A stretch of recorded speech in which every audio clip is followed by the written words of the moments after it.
Hai, perkenalkan aku Risma. Aku akan membahas definisi dan manfaat manajemen sumber daya manusia. Definisi manajemen sumber daya manusia adalah proses merencanakan, mengorganisasi, memimpin, dan mengontrol sumber daya manusia dalam organisasi untuk mencapai tujuan organisasi secara efektif dan efisien.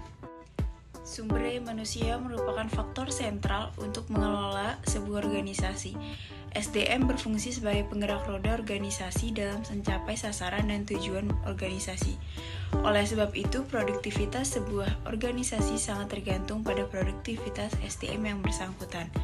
Sehingga, SDM yang berkualitas harus diberdayakan sebaik mungkin agar tidak menjadi beban, melainkan SDM tersebut menjadi modal bagi perusahaan atau organisasi. Manfaat perencanaan SDM dalam organisasi. Yang pertama, meningkatkan efektivitas dan efisiensi pendayagunaan SDM. Perencanaan SDM yang efektif dan efisien dilakukan agar SDM yang ditempatkan pada suatu posisi atau jabatan yang sesuai dengan kompetensi atau kemampuan yang dimilikinya agar tidak menimbulkan konflik dan juga terjadinya tumpang tindih pekerjaan satu dengan pekerjaan lain. Yang kedua, meningkatkan koordinasi antar SDM. Koordinasi antar SDM meningkat maka pimpinan atau setidaknya setingkat supervisor mampu mengenali karyawan dan divisi lain, sehingga akan memudahkan untuk dilakukannya koordinasi antar divisi, sehingga dapat lebih optimal untuk mencapai tujuan organisasi yang sudah ditetapkan dan menghindari adanya miskomunikasi. Yang ketiga, memastikan kebutuhan SDM yang kompeten. Dengan adanya perencanaan SDM, proses untuk menempatkan karyawan sesuai dengan keahlian dan kompetensinya akan menjadi lebih tepat, sehingga organisasi lebih mudah untuk mencapai tujuan yang sudah ditetapkan. Yang keempat, mendorong terbangunnya sistem informasi SDM yang akurat. Perusahaan bisa mengetahui apabila ada karyawan yang memiliki kekurangan atau masalah, sehingga dapat ditangani dengan baik. Sebaliknya, jika ada karyawan yang memiliki kompetensi yang lebih baik, bisa diberikan bagian yang lebih baik dan sesuai keahliannya. Halo teman-teman, perkenalkan nama saya Vanessa Elina Sinaga, dan di sini saya akan menjelaskan beberapa tujuan manajemen sumber daya manusia, yaitu yang pertama ada mengembangkan sistem kerja dengan kinerja tinggi. Yang kedua, memastikan bahwa persamaan kesempatan ketersediaan untuk semua. Yang ketiga, mempertahankan serta memperbaiki kesejahteraan fisik serta mental pegawai atau karyawan. Yang keempat, menciptakan iklim yang humanis, harmonis, serta produktif yang dapat dipertahankan antara manajemen dengan karyawan atau pegawai.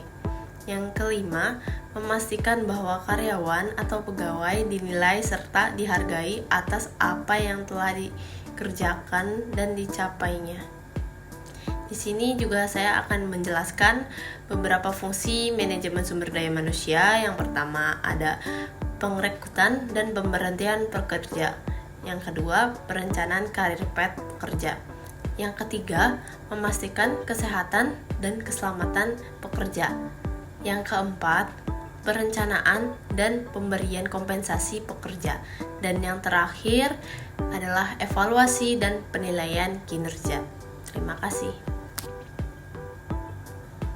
Baik, perkenalkan nama saya Cila Alexandra. Di sini saya akan membahas hambatan perencanaan sumber daya manusia.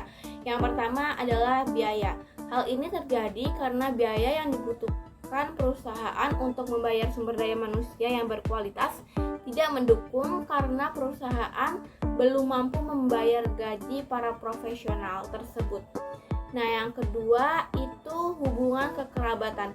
Di dalam perusahaan terkadang ada kerabat dari pemilik perusahaan yang bekerja pada perusahaan tersebut. Namun nyatanya sumber daya manusia tersebut tidak mempunyai kinerja yang cukup baik dan optimal. Selanjutnya itu ada alasan pentingnya mengelola sumber daya manusia dalam sebuah organisasi. Mengelola organisasi harus diperhatikan aspek penting seperti pengembangan, pelatihan, dan motivasi dalam mempertahankan agar sistem tetap berjalan dengan baik. Sumber daya manusia dalam hal ini merupakan salah satu indikator penting dalam manajemen untuk mencapai tujuan organisasi secara efektif dan efisiensi.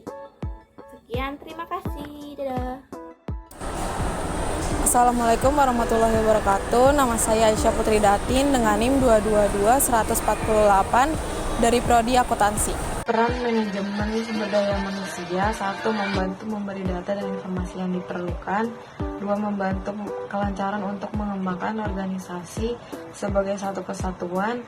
3. Melayani pelaksanaan pekerjaan yang operatif untuk mencapai tujuan. Dapat dikatakan sumber daya manusia merupakan bagian yang penting untuk membentuk integritas dan mewujudkan visi dan misi suatu organisasi. Yang terakhir, kesimpulan, manajemen sumber daya manusia merupakan faktor penting dalam organisasi yang memiliki peran strategis dalam mencapai tujuan organisasi. Pengelolaan sumber daya manusia meliputi rekrutmen, pelatihan, evaluasi kerja, manajemen konflik, dan pengelolaan kesejahteraan karyawan. Namun pengelolaan sumber daya manusia juga dihadapkan pada tantangan seperti persaingan pasar kerja, perubahan teknologi, perubahan demografi, dan perubahan lingkungan bisnis. Oleh karena itu, organisasi perlu memiliki strategi yang tepat dalam mengelola sumber daya manusia guna mencapai keberhasilan jangka panjang.